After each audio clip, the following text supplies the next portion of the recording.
This is the god of the internet. This may be a departure from my usual content, but after hearing this wisdom, I wept. So without further ado, this is a lesson from the voice of Zen. Stop believing peace comes from being harmless. That lie has made more men weak than any enemy ever could. You were taught that being calm means being soft, that being kind means being passive, that being peaceful means avoiding conflict. That teaching was wrong. Peace does not come from weakness. Peace comes from control. And control only exists when you are capable of violence and choose restraint. A man who cannot be dangerous is not peaceful. He is safe. And safety is not virtue. It is limitation. Look around. The world is not gentle. It does not reward softness. It does not protect innocence. It does not pause because you are tired or confused or trying your best. The world applies pressure, constantly. And pressure exposes the truth. Most men break under it. Not because they are evil, but because they were never trained to be strong. They confuse peace with avoidance. They confuse kindness with submission. They confuse morality with fear. And fear, dressed up as virtue, is still fear. A dangerous man is not reckless. He is not loud. He does not threaten. He does not posture. A dangerous man is calm because he knows exactly what he is capable of. He doesn't need to prove it. He doesn't need approval. He doesn't need permission. That calm, real calm, only comes from power under discipline. Think about this carefully. The man who has no edge must negotiate with the world. The man who has no strength must beg for fairness. The man who cannot endure must hope others are merciful. Hope is not a strategy. It is a surrender. Peace built on hope collapses the moment resistance appears. And that's why so many men feel anxious, even when life looks fine. Because deep down, they know the truth. They know that if pressure increased, if conflict arrived, if chaos entered, they wouldn't be ready. That knowledge eats at you quietly. You feel it when you avoid confrontation, when you swallow resentment, when you tolerate disrespect, when you pretend something doesn't bother you, but it does.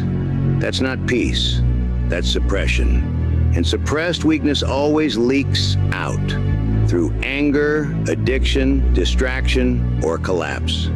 The dangerous man does not suppress. He integrates. He develops strength deliberately, physically, mentally, emotionally. Not to harm others, but so he never has to live at the mercy of them. This is where people misunderstand. They think becoming a warrior means becoming cruel. It doesn't. It means becoming capable. Capability changes everything. When you know you can handle pressure, you stop panicking. When you know you can endure pain, fear loses its grip. When you know you can confront conflict, silence becomes powerful. The dangerous man does not seek fights. He ends chaos by existing. His presence alone sets boundaries, because boundaries only work when they are enforced. The world respects what can resist it. That is not philosophy, that is reality. A man who cannot say no is not kind. He is controlled. A man who cannot stand his ground is not peaceful. He is cornered. A man who avoids becoming strong is not moral. He is unprepared. And unprepared men pay the highest price. They burn out. They get bitter. They become resentful of the world. They blame systems, people, luck. But the truth is simpler. They never became dangerous. They never built the capacity to withstand life. So life overwhelms them. Peace is not the absence of conflict. Peace is the confidence that you can handle it. That confidence cannot be imagined. It must be earned. Through discipline, through pain, through restraint. through training when no one is watching. A warrior is not someone who lives in violence. A warrior is someone who has made peace with reality.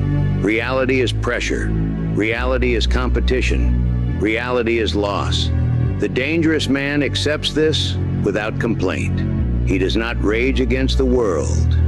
He does not beg it to be kinder. He becomes stronger.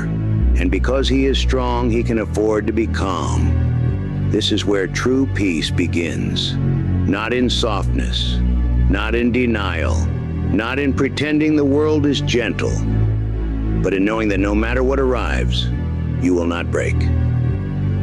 This is not about ego. This is about survival with dignity. In the next part, we will talk about why weakness disguises itself as morality, and how to tell the difference between a good man and a harmless one. Because one can protect peace, the other only hopes for it. And hope has never kept anyone safe.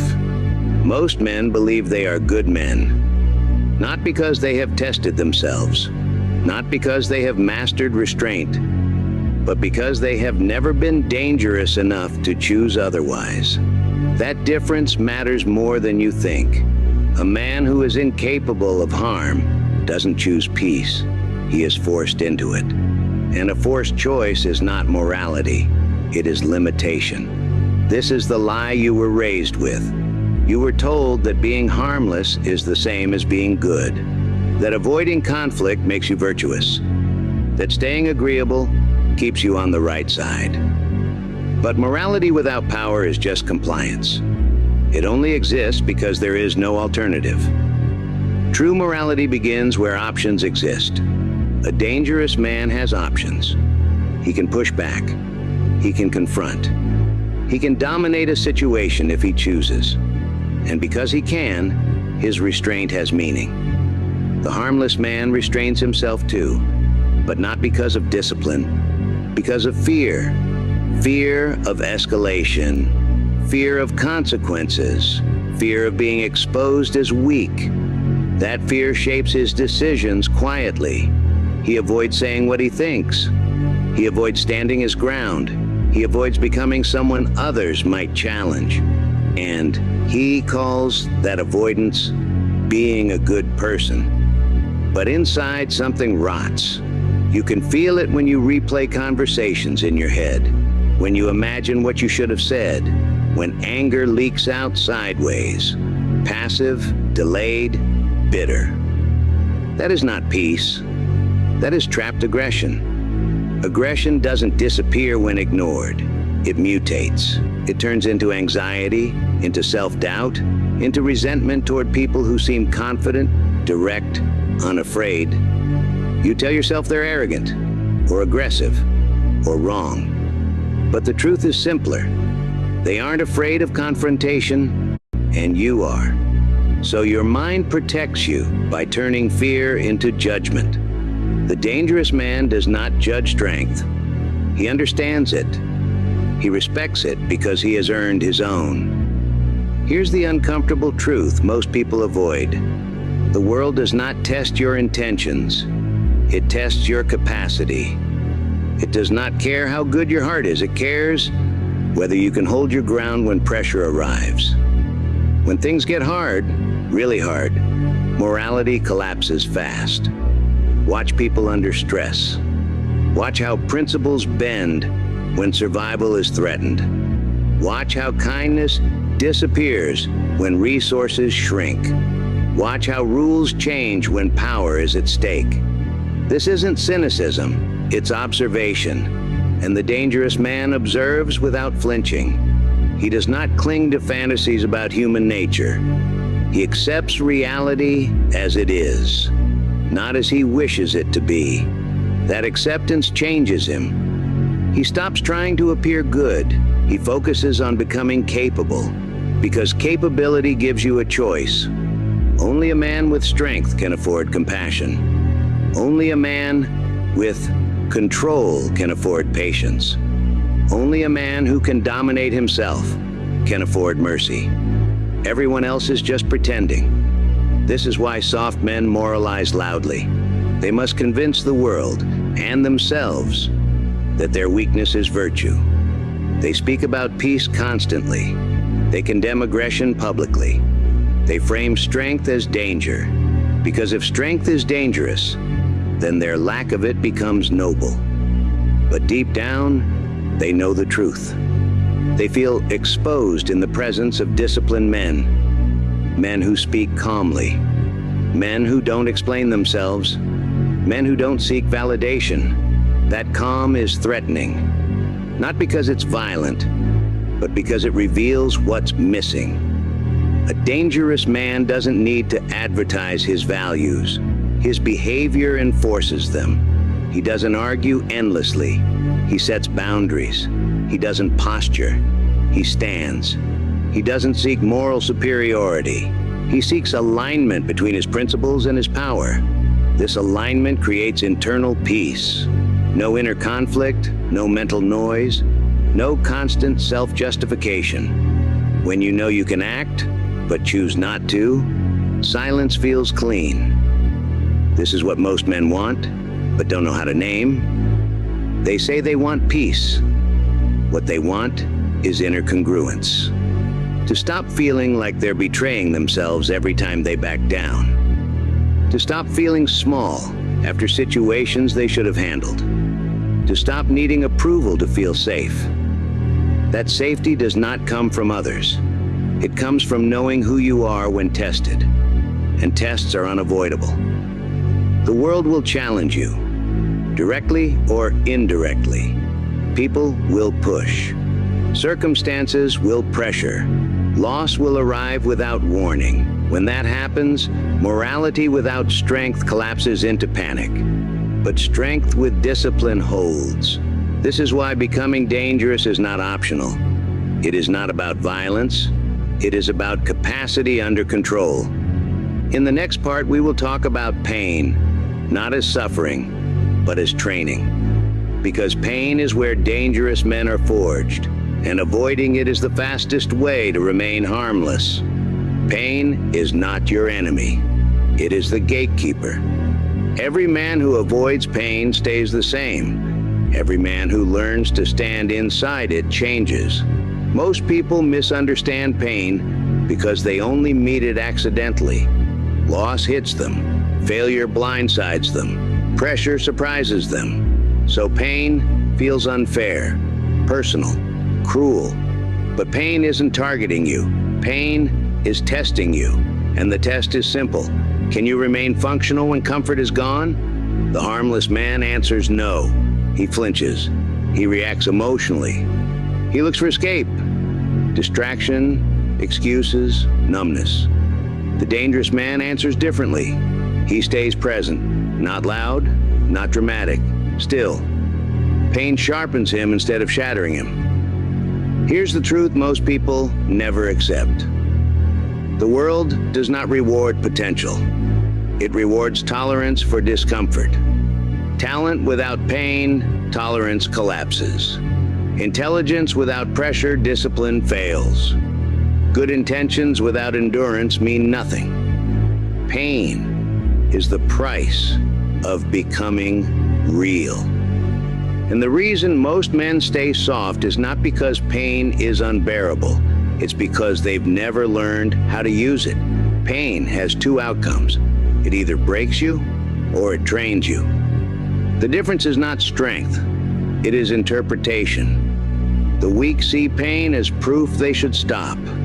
The dangerous see pain as proof they are in the right place. Muscle grows through tearing. Skill grows through failure. Confidence grows through exposure to risk. Yet men spend their lives avoiding the very experiences that would harden them. They chase ease. They chase safety. They chase approval. And they wonder why they feel hollow. Why anxiety follows them. Why they feel behind. Why they sense they're not ready when life presses harder. Because readiness is forged, not imagined. Pain removes illusions. It strips away who you pretend to be. It reveals who you are when effort is required and no one is watching. That is why pain is honest. It doesn't care about your identity, your past, your excuses. It asks only one question: will you endure or will you fold? Most fold quietly. They tell themselves stories. They reframe failure as fate. They lower standards to protect ego. But inside they know there's comfort over growth. They know the exact point where they back down instead of pushing forward. Those moments accumulate, and over time they create a man who is peaceful on the outside and restless on the inside. Because deep down, the mind remembers what it avoided. The dangerous man remembers too, but he responds differently. He goes back toward discomfort, not recklessly, deliberately. He trains when motivation disappears. He speaks when his voice shakes. He holds eye contact when tension rises. He stays calm when adrenaline surges. These are not heroic moments. They are quiet repetitions, small acts of resistance against weakness. And over time, something shifts. Pain stops feeling threatening. It becomes familiar, not enjoyable, familiar. And familiarity kills fear. Fear survives on the unknown. Pain loses its power when you've already faced it willingly.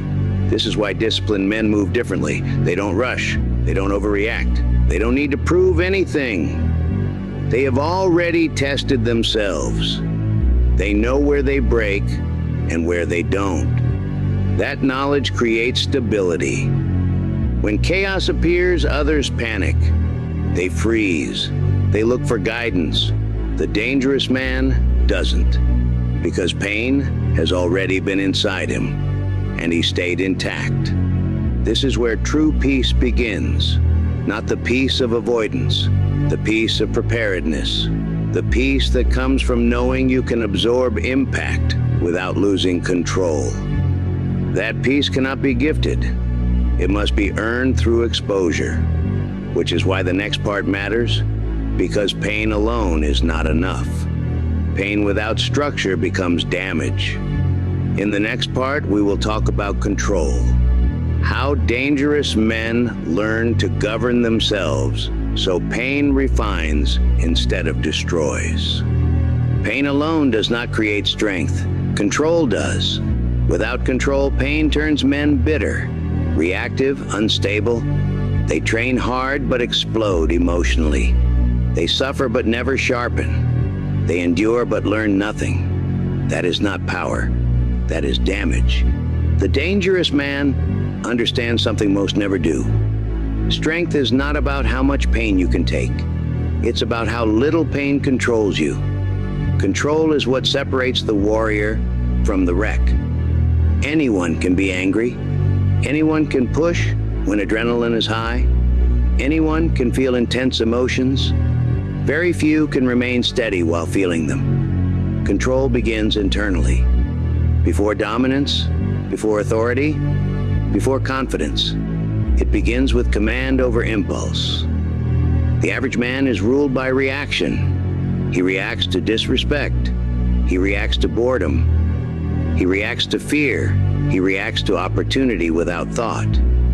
His life is a series of emotional reflexes. And because of that, he is predictable. Predictability is weakness. The world exploits predictable men. Markets exploit them. People manipulate them. Circumstances push them around. The dangerous man is difficult to read, not because he hides, but because he is not pulled. Emotion rises. He notices it. He does not obey it. This is the core skill. Not suppression, not denial, observation. You feel anger, you don't become it. You feel fear, you don't surrender to it. You feel desire, you don't chase it blindly. You watch it pass. Control is the space between stimulus and response. That space is where power lives. Most men never build that space. They collapse instantly into reaction. That is why pressure exposes them. Control is trained through restraint. doing the harder thing when the easier one is available. Holding silence when speaking would feel satisfying. Staying disciplined when no consequence exists. This is uncomfortable at first. Your mind will rebel. It will demand relief. It will demand expression. It will demand justification. Ignore it, not aggressively, calmly. Control grows when the mind learns it does not always get its way. This is why discipline feels cold. It removes emotional indulgence. It does not care how you feel. It cares what you do. And over time, something changes. Emotions lose urgency. Impulses lose volume. Reactivity fades. You don't become numb. You become selective. You choose when to act. You choose when to speak. You choose when to apply force, physical, verbal, or strategic. That choice creates presence. Presence is felt immediately by others. Calm under pressure. Stillness in conflict. Patience without weakness. This is why controlled men are respected without trying. They don't chase dominance. They embody it. Because people sense one thing above all else. This man cannot be shaken. Control also protects you from yourself. Most men don't lose because the world beats them. They lose because they sabotage themselves. They overcommit emotionally. They reveal too much. They react too fast. They seek validation. Control seals those leaks. It turns energy inward. It turns chaos into focus. And focus compounds. A controlled man does not waste effort. Every action has direction. Every word has weight. Every silence has intention. This is when pain becomes productive. Pain no longer knocks you off course. It tightens your discipline. Pressure no longer scatters you. It sharpens your priorities. This is not excitement.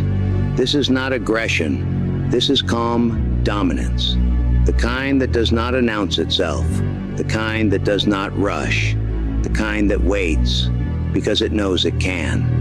In the next part, we move deeper, because once control is established, something else begins to form. Silence. Not the absence of sound, but the presence of inner stillness. That silence is what separates the truly dangerous from the merely strong. Once control is established, something unexpected happens. Noise fades, not external noise, internal noise. The constant commentary in your head slows down. The need to react disappears.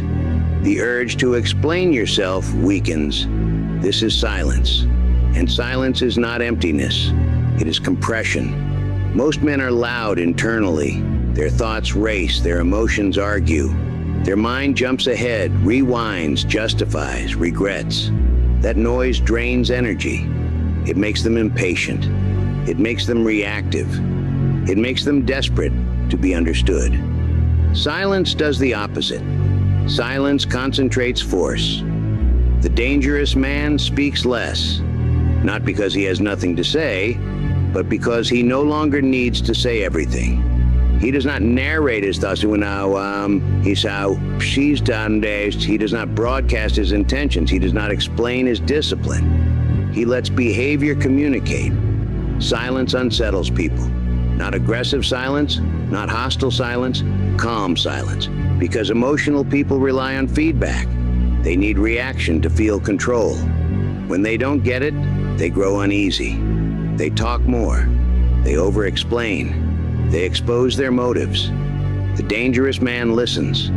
Listening is not submission. It is data collection. While others reveal themselves through words, he observes patterns. Who rushes? Who seeks approval? Who grows impatient?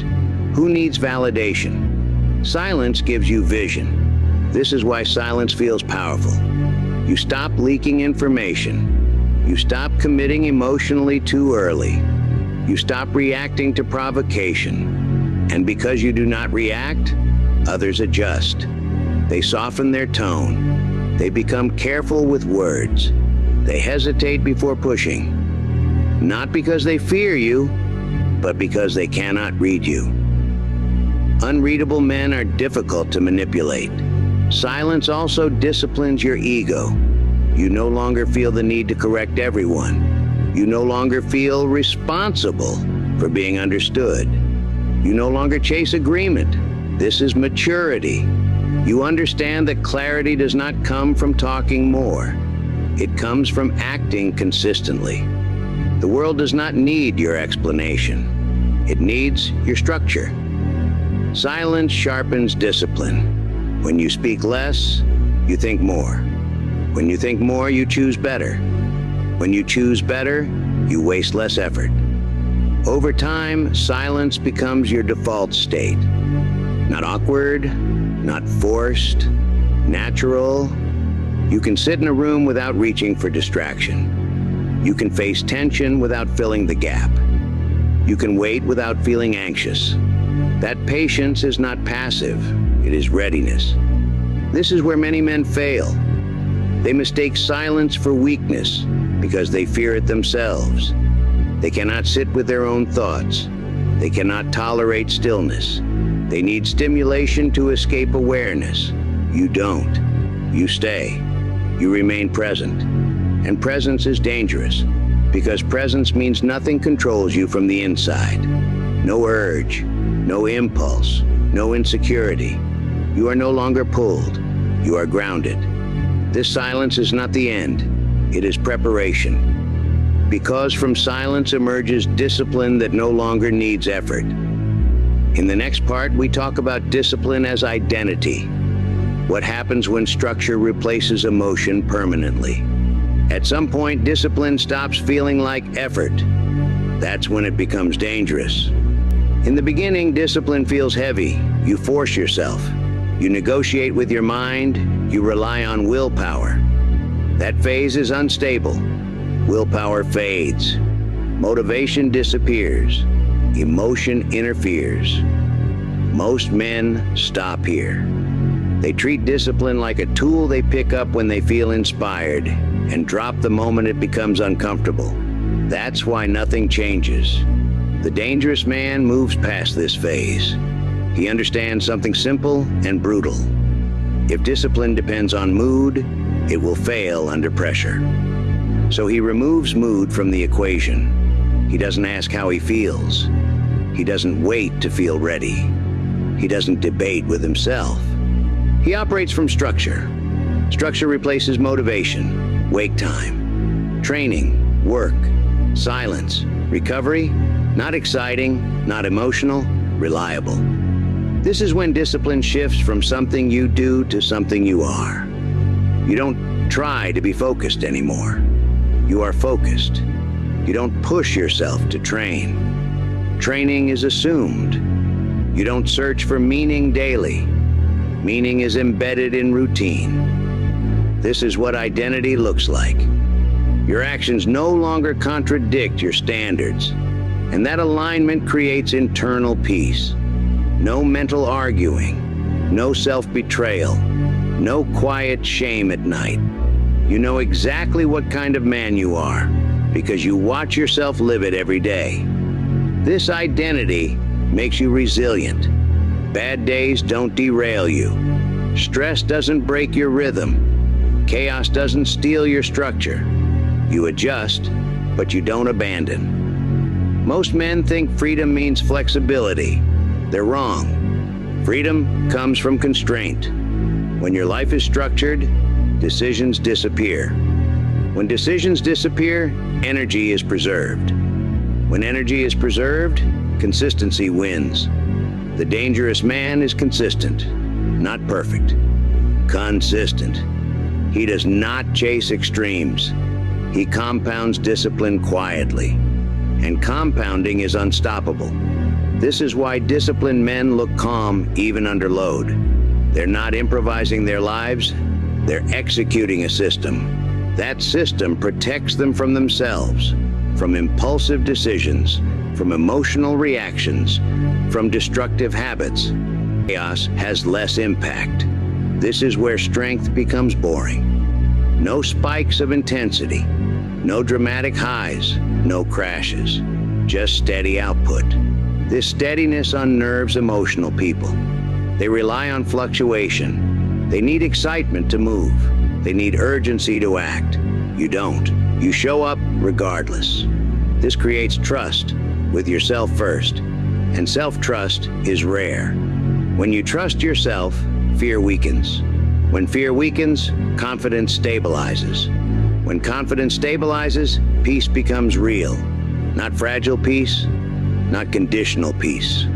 Peace rooted in discipline. Because discipline means you can rely on yourself when things get hard, and knowing that changes everything. In the final part, we talk about loneliness and dominance. Why isolation is the final requirement for true peace. This path ends quietly, not with applause, not with recognition, not with anyone noticing what you became. That is the lesson. If you became stronger to be seen, you missed the point. If you became disciplined to be praised, you built the wrong thing. If you became dangerous to intimidate others, you are still weak. The dangerous man does not need witnesses. He does not need approval to exist. He does not need validation to remain calm. He does not need attention to feel powerful. His strength is internal. That strength creates peace, not because the world becomes gentle, but because he no longer depends on it being gentle. This is what most men misunderstand. Peace is not something the world gives you. Peace is something you earn by becoming capable. Capable of enduring discomfort without breaking. Capable of standing alone without collapsing.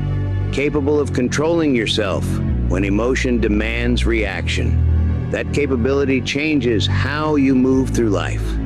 You stop rushing. You stop arguing. You stop explaining yourself to people who don't matter. You choose silence when noise is unnecessary. You choose restraint when force isn't required. You choose action only when it counts. This is maturity. This is power without display. The lesson is simple, but most will avoid it. You must become dangerous, not to harm others, but so you never have to live in fear of them. You must build strength, not to dominate, but so you can remain calm when domination is possible. You must accept discipline, not as punishment, but as protection against weakness. The world will never stop testing you.